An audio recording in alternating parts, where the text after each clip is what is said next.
Terima kasih Anda masih bersama kami di Sindo Today bersama Senata Arman dan saya Graciela Pangaribuan. Ya pemirsa, konvoi rombongan pesilat di Kota Pasuruan, Jawa Timur dibubarkan oleh warga. Akibatnya keributan terjadi dan 2 orang ditangkap.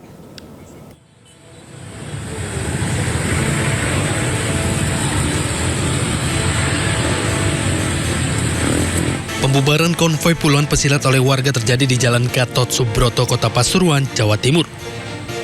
Peristiwa terjadi saat rombongan simpatisan silat akan menghadiri pengukuhan kenaikan tingkat perguruan silat di wilayah Winongan, Kabupaten Pasuruan. Di lokasi kejadian, konvoi pesilat dihadang dan dibubarkan karena dianggap warga mengganggu aktivitas tidur warga karena suara bising knalpot. Kesal, warga terbangun dan berusaha membubarkan konvoi ini hingga kericuhan tak terhindarkan. Sejumlah simpatisan silat dikeroyok warga dan mengalami luka di wajah. Dalam penanganan peristiwa ini, polisi tangkap 2 orang rombongan simpatisan pesilat ke Mapolresta setempat. Sementara dari Polsek Gading mengamankan 2 anak remaja dan kita bawa ke Polres untuk pemeriksaan tindak lanjutnya. Polisi masih melakukan pemeriksaan dan penanganan lebih lanjut, termasuk mendalami rangkaian peristiwa yang terjadi antara rombongan pesilat dan warga, sehingga belum ditetapkan sebagai tersangka. Dari Pasuruan, Jawa Timur, Jaka Samudra, iNews melaporkan.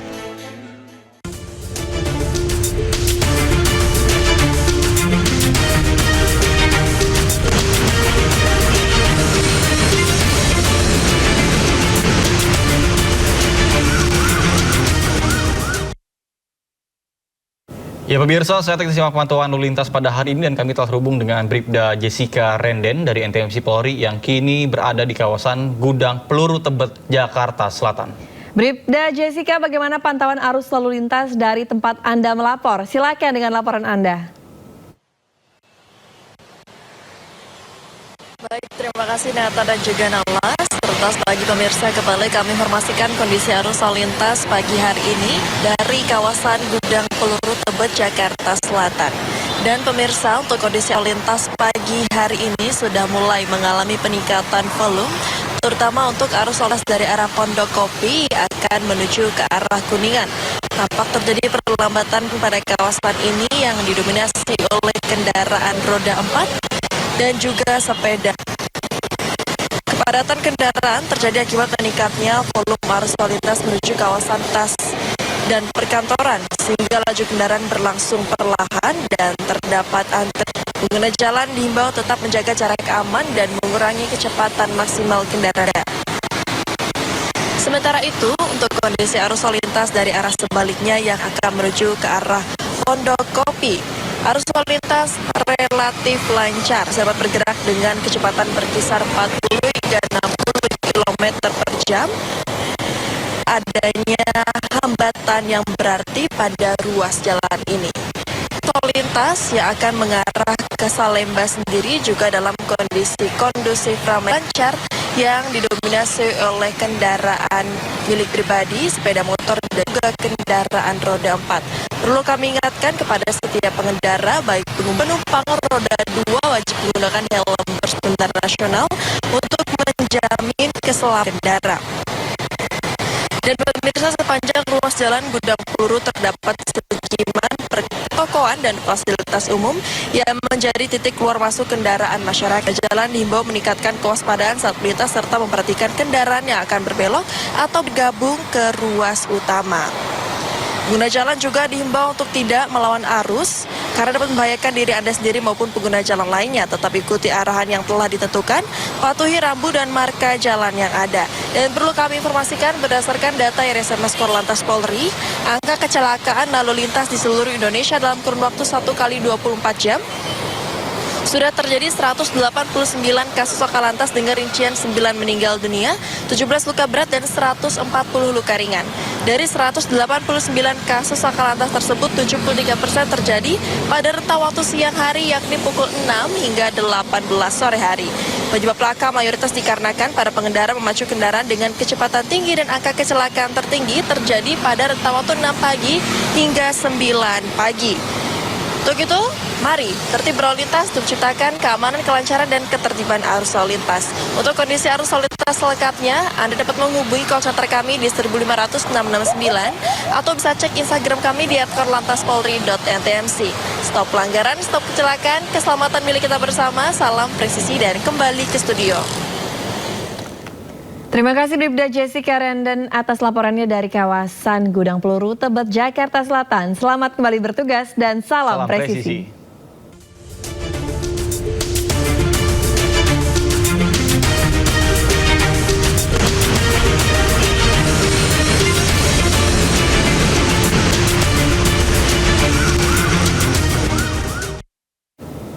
Informasi lainnya pemirsa, polisi memulangkan 21 orang yang diduga hendak membuat kerusuhan saat demo mahasiswa di Jakarta pada Selasa kemarin.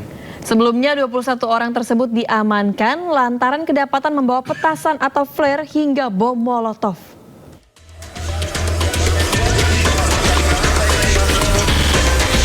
Polda Metro Jaya menyampaikan perkembangan terbaru terkait 21 orang yang diamankan karena diduga hendak membuat kerusuhan saat demo mahasiswa di Jakarta pada Selasa kemarin.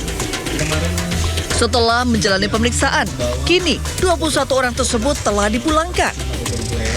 21 orang ini bukan merupakan bagian dari peserta penyampaian pendapat ataupun aspirasi di muka publik.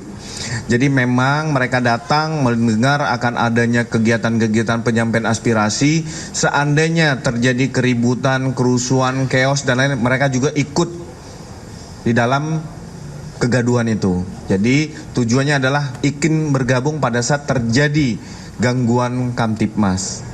Nah, ini dilakukan preemptive education bahwa langkah-langkah dan barang yang dibawa ini adalah salah, tidak pada peruntukan, tidak pada momen penyampaian.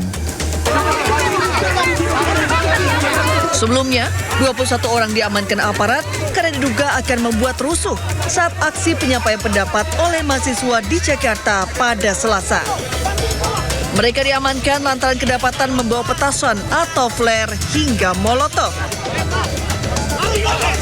Diketahui, Badan Eksekutif Mahasiswa Universitas Indonesia menggelar aksi penyampaian pendapat di kawasan Bundaran HI, Jakarta Pusat. Sebanyak 8 tuntutan ditujukan kepada pemerintah. Dari Jakarta, Tim Liputan iNews melaporkan. Pemirsa, Komisi Pemberantasan Korupsi menahan mantan Kepala Kantor Wilayah Direktorat Jenderal Pajak Jakarta Khusus Muhammad Hanif dalam kasus dugaan penerimaan gratifikasi. Tersangka diduga mengalirkan dana gratifikasi untuk bisnis fashion anaknya. Muhammad Hanif ditahan usai menjalani pemeriksaan sebagai tersangka dalam dugaan gratifikasi. Dalam perkara ini, total gratifikasi yang diterima Hanif mencapai 20,7 miliar. Hanif diduga meminta uang kepada sejumlah perusahaan wajib pajak dengan modus meminta uang sponsorship untuk acara fashion show anaknya.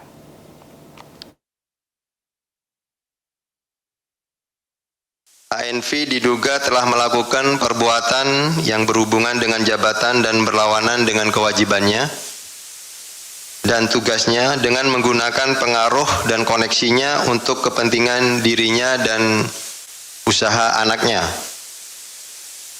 Bahwa kemudian pada tahun 2016 ANV mengirimkan surat elektronik atau email kepada bawahannya selaku kepala kantor, itu tadi yang saya sebutkan saudara YD, yang berisi permintaan untuk dicarikan sponsorship fashion show atas nama anaknya FP. Pemirsa, kasus kematian orang dekat Ex-Jampitsus Sutrimo kini memasuki tahap penyidikan. Polisi telah memeriksa sebanyak 27 saksi. 27 saksi yang diperiksa polisi antara lain adalah pengemudi ambulans, pihak rumah sakit, keluarga, teman, perangkat desa, hingga saksi di sekitar lokasi. Selain memeriksa saksi, penyidik juga masih menunggu hasil pemeriksaan forensik pasca ekshumasi jasad Sutrimo. Pemeriksaan bagian dalam jasad meliputi DNA, jaringan, serta zat yang ditemukan. Hingga saat ini, polisi belum menetapkan tersangka.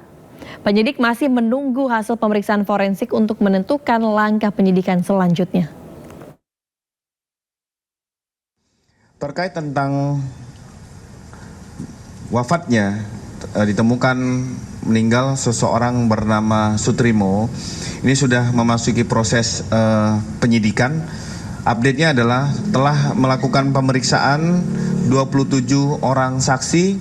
Yang pertama adalah 2 pengemudi ambulan P3D, 2 pengemudi ambulan yang menjemput korban dari TKP ke Rumah Sakit Muhammadiyah, 2 pengemudi ambulan yang mengantar dari Rumah Sakit Muhammadiyah ke Banyumas, 1 pengemudi ambulan, 3 pihak rumah sakit terdiri dari atas 2 petugas keamanan dan 1 orang dokter, 2 petugas pemandi jenazah, 7 saksi di sekitar lokasi kejadian, 3 orang keluarga korban, keluarga almarhum, 1 orang teman almarhum, dan 1 perangkat desa, serta 3 pihak terkait laporan di Barreskrim Polri, karena ada 2 laporan polisi di Barreskrim Polri dan di Polresta Banyumas.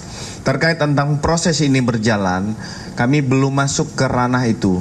Kita masih menunggu waktu dari proses hasil laboratorium forensik, termasuk jaringan DNA dan zat yang ditemukan. Ini masih menunggu 1 sampai dengan 2 minggu, seperti yang disampaikan dari Karodokpol Brigjen Dr. Hastri. Kejaksaan Agung terus mendalami dugaan korupsi terkait dengan transfer pricing PT Toba Pulp Lestari dengan memeriksa sejumlah pegawai Kementerian Kehutanan. Pemeriksaan diarahkan pada aspek perizinan dan asal-usul kayu yang menjadi bahan baku produksi, termasuk kewajiban perpajakannya. Kabus Penkum Kejaksaan Agung Anang Supriyatna mengatakan bahwa pemeriksaan sejumlah pegawai Kementerian Kehutanan dilakukan untuk mendalami aspek perizinan dan juga asal-usul kayu yang menjadi bahan baku PT Toba Pulp Lestari. Penyidik juga mendalami kewajiban perpajakan serta keterkaitannya dengan penyidik dugaan korupsi terkait dengan transfer pricing PT Toba Pulp Lestari.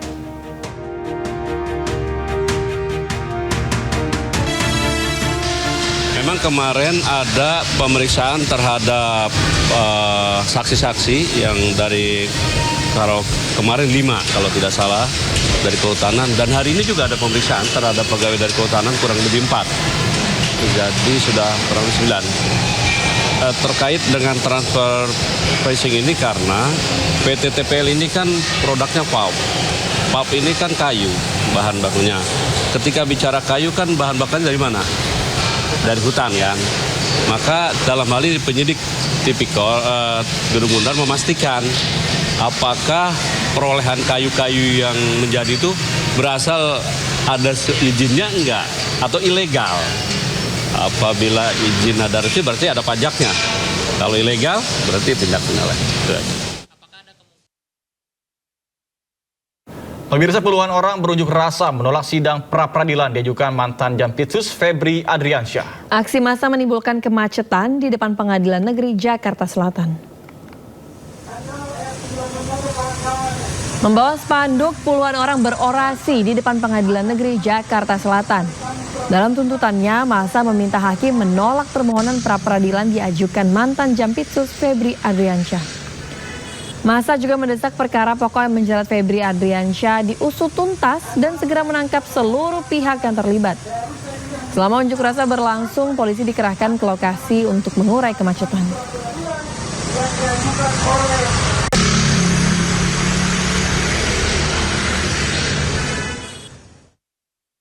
Pemirsa, sidang pra-peradilan ex-Jampitsus Febri Adriansyah kembali digelar. Kepolisian selaku termohon meminta Hakim Tunggal Pengadilan Negeri Jakarta Selatan untuk menolak permohonan pra-peradilan yang diajukan Febri Adriansyah. Dalam sidang hari ini, Polda Metro Jaya dan juga Kortas Tipikor Polri selaku termohon menegaskan penetapan Febri sebagai tersangka kasus dugaan tindak pidana korupsi dan TPPU telah berdasarkan lebih dari 2 alat bukti yang sah. Kepolisian menjelaskan bahwa penyelidik telah memeriksa 16 saksi dan juga 3 ahli. Penyidik juga mengantongi barang bukti sebelum menetapkan Febri sebagai tersangka. Bahwa perkara tersebut layak ditingkatkan ke tahap penyidikan. Bahwa setelah perkara berada pada tahap penyidikan, para termohon selanjutnya melakukan serangkaian tindakan penyidikan berupa pemeriksaan saksi, pemeriksaan ahli, pengumpulan dan pemeriksaan dokumen serta barang bukti, penggeledahan, penyitaan, penelusuran transaksi dan aliran dana serta tindakan penyidikan lainnya yang sah menurut hukum. Berdasarkan keseluruhan hasil penyidikan tersebut dan setelah diperoleh alat bukti yang dipersyaratkan oleh KUHAP, para termohon kemudian menetapkan pemohon sebagai tersangka sebagaimana dituangkan dalam surat penetapan tersangka nomor Stap 02 7 Romawi Res 3.3 2026 Polda Metro Jaya tanggal 10 Juli 2026. Oleh karena itu, dalil pemohon yang menyatakan bahwa penetapan tersangka terhadap dirinya cacat hukum karena penyidikan tidak didahului penyelidikan, rencana penyelidikan, laporan hasil penyelidikan, dan gelar perkara adalah dalil yang terbantahkan oleh fakta administrasi dan rangkaian proses penegakan hukum yang telah dilaksanakan oleh para termohon yang nantinya akan kami buktikan dalam pembuktian. Dengan demikian, tidak terdapat alasan hukum untuk menyatakan surat perintah penyidikan maupun surat penetapan tersangka terhadap pemohon tidak sah. Oleh karenanya, dalil serta petitum pemohon yang memohon agar pengadilan menyatakan penetapan tersangka tidak sah patut untuk ditolak seluruhnya atau setidak-tidaknya dinyatakan tidak beralasan hukum. Sementara itu, kubu ex-Jampitsus Febri Adriansyah menilai jawaban Polri dan Kejagung dalam sidang pra-peradilan justru memperkuat dalil permohonan yang diajukan. Salah satu yang memperkuat permohonan pra-peradilan lantaran Polri mengakui bahwa dalam prosesnya Febri tidak pernah diperiksa sebelum ditetapkan sebagai tersangka. Sudah kami sampaikan dan tentu kami berharap bahwa besok itu argumen-argumen yang kami sampaikan ini tadi akan mendapat dukungan dari para ahli yang hendak kami hadirkan. Begitu juga tentunya kami berharap juga ahli-ahli yang akan dihadirkan oleh pihak termohon akan mencoba melihat perkara ini secara jernih. Sebab bagaimanapun juga bagi kami ini bukan hanya kepentingan dari Pak Febri Adriansyah, tetapi adalah untuk kepentingan penegakan hukum. Sehingga tidak semua orang dengan mudah dan serta-merta ya, apalagi disangka dengan pasal-pasal yang belum ada undang-undangnya.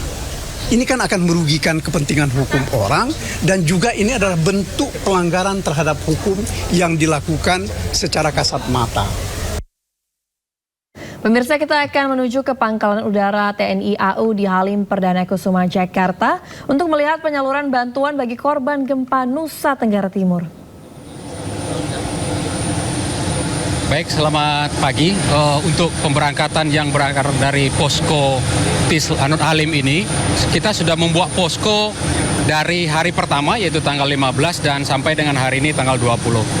Total yang sudah kita bawa 707 ton. Kemudian, total barang yang masuk ke posko adalah 707 ton. Kemudian yang sudah kita bawa total 252 ton. Sementara masih ada di tempat kita sekitar 455 ton.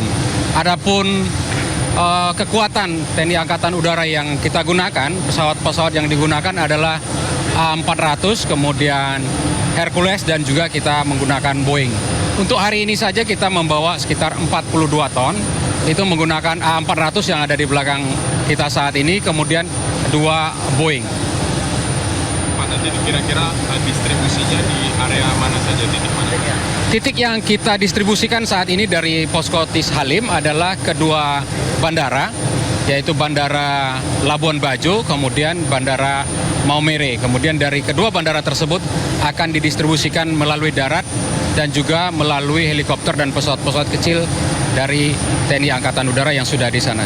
Kira-kira logistiknya berupa apa saja Pak dari TNI? Dari TNI, logistik yang diberikan adalah berupa kebutuhan pokok, makanan siap saji, kemudian ada beberapa tenda juga, kemudian selimut yang bisa langsung digunakan oleh para korban yang ada di sana.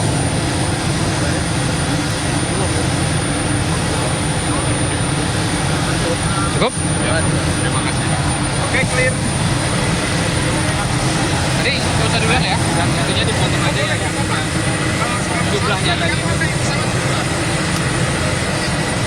Boleh ikut di dalam, Kak? Maksudnya?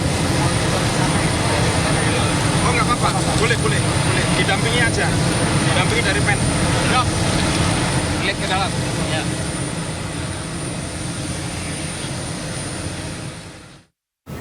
Pemirsa, meskipun menegaskan tak terkait dengan barang bukti, tim kuasa hukum Febri Adriansyah meminta sitaan emas 74 kg dan uang miliaran rupiah dikembalikan ke tempat asal. Namun terkait dengan kepemilikan barang bukti tersebut, prinsip dasar tuntutan hukum Febri bukan ke arah situ. Ini saya juga penasaran, Mas.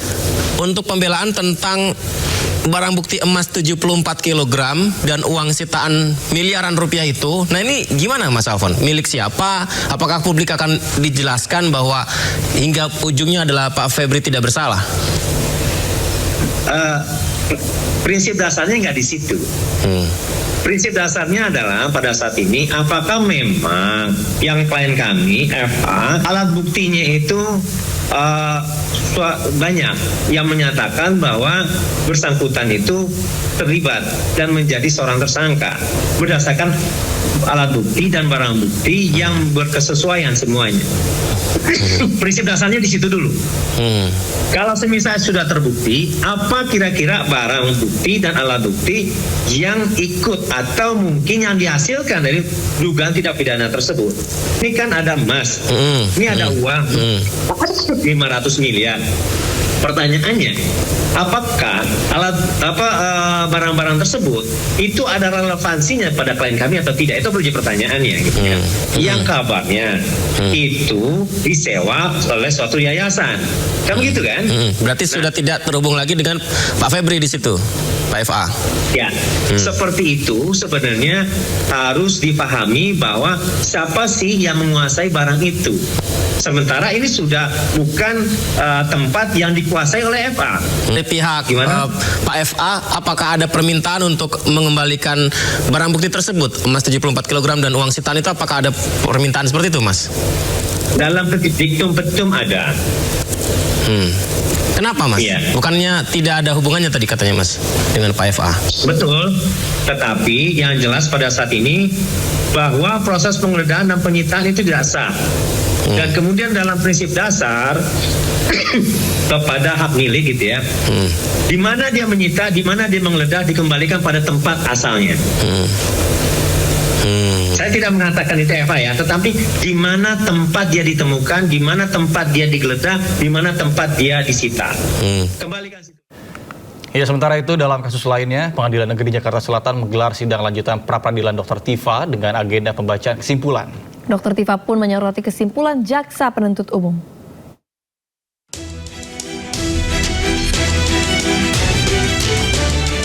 Tifauziah Tiasuma atau Dr. Tifa kembali menjalani sidang lanjutan pra-peradilan kasus ijazah Jokowi dengan agenda mendengarkan pembacaan kesimpulan di Pengadilan Negeri Jakarta Selatan Rabu siang. Pada agenda sidang kali ini, Dr. Tifa menyoroti pembacaan kesimpulan jaksa penuntut umum yang masih mengaitkan dengan status P21. Tifa pun menyoroti pihak jaksa yang dinilai seolah-olah mengabaikan amar putusan sela di mana Majelis Hakim Pengadilan Negeri Jakarta Timur telah mengabulkan eksepsinya. Oleh karena itu, Tifa menyatakan seandainya petitum dirinya tidak dikabulkan hakim, maka dirinya akan disandra sebagai terdakwa.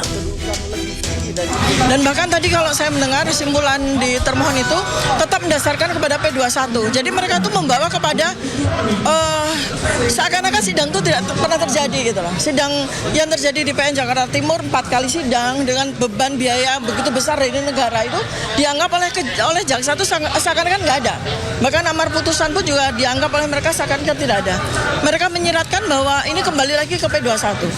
Padahal ini kita sedang menghormati sebuah peristiwa, sebuah proses hukum, prosedur hukum yang betul-betul kita menghormati apa yang ada di KUHP, apa yang ada di KUHP. Kalau seandainya pra-peradilan ini tidak memutus apa yang kami minta dalam petitum kami, artinya saya disandera sebagai terdakwa dengan semena-mena, tanpa hukum gitu loh. Di luar hukum, tidak ada koridor hukum apapun yang memberikan fasilitas kepada saya untuk disandera sebagai terdakwa ketika amar putusan dari PN Jakarta Timur itu sudah diketok palu oleh hakim gitu ya. Jadi Selanjutnya, sidang putusan pra-peradilan Dr. Tifa akan digelar pada hari Jumat 21 Agustus 2026 mendatang. Dari Jakarta, tim liputan iNews melaporkan. Pemirsa, sidang pra-peradilan Jilid 4 Roy Suryo kembali digelar. Agenda sidang adalah pembacaan duplik dari termohon dan turut termohon serta pemeriksaan ahli.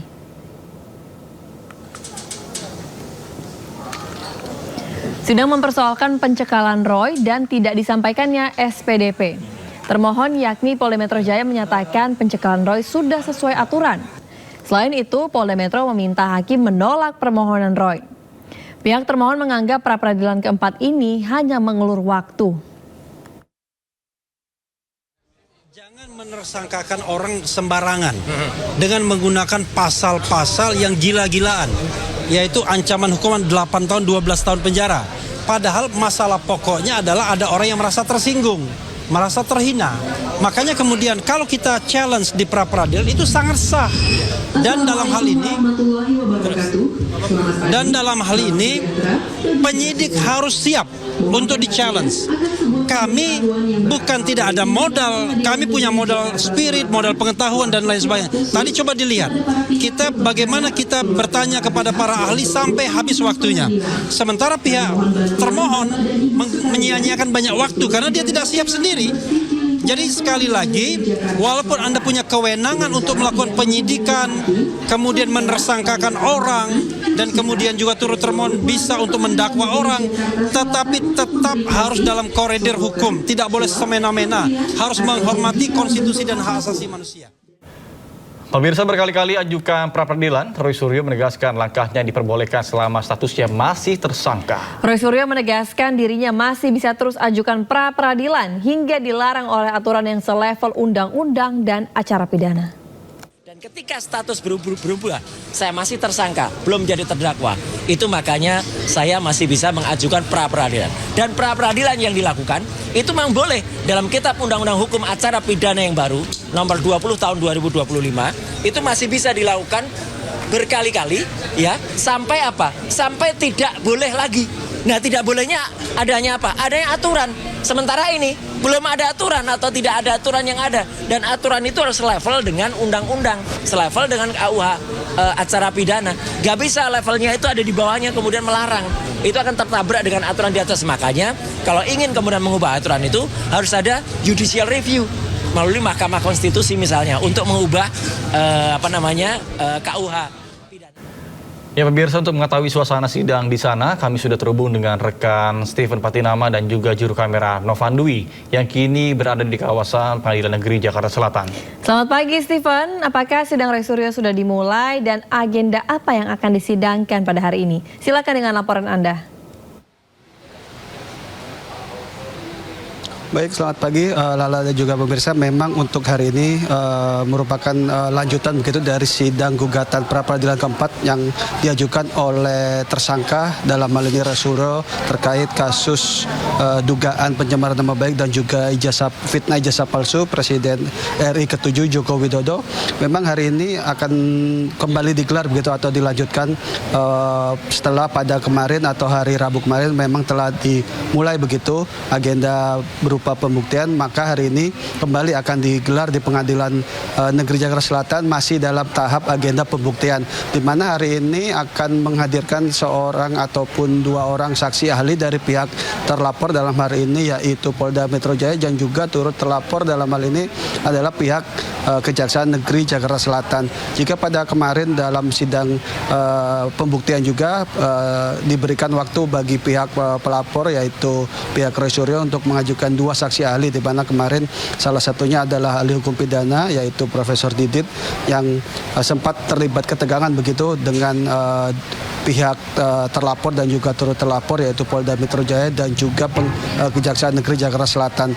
Untuk hari ini memang agendanya masih dalam tahap pembuktian, di mana nanti akan mendengarkan keterangan ataupun saksi-saksi atau kesaksian dari pihak saksi ahli yang akan dihadirkan oleh pihak Polda Metro Jaya ataupun turut terlapor pihak Kejaksaan Negeri Jakarta Selatan. Dalam hal ini nantinya akan dibuktikan begitu apakah status ataupun pencekalan terhadap Roy Suryo telah memenuhi hukum dan juga apakah SPDP yang dipermasalahkan oleh pihak Roy Suryo memang sesuai aturan hukum begitu.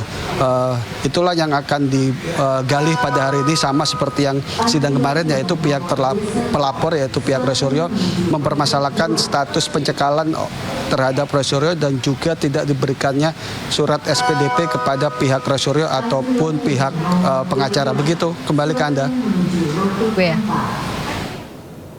Baik, terima kasih Stephen Patinama dan juru kamera Dila melaporkan langsung dari Pengadilan Negeri Jakarta Selatan. Selamat bertugas kembali. Pemirsa, kelompok bersenjata membakar sejumlah kendaraan untuk memblokade ruas jalan di Meksiko. Informasinya usai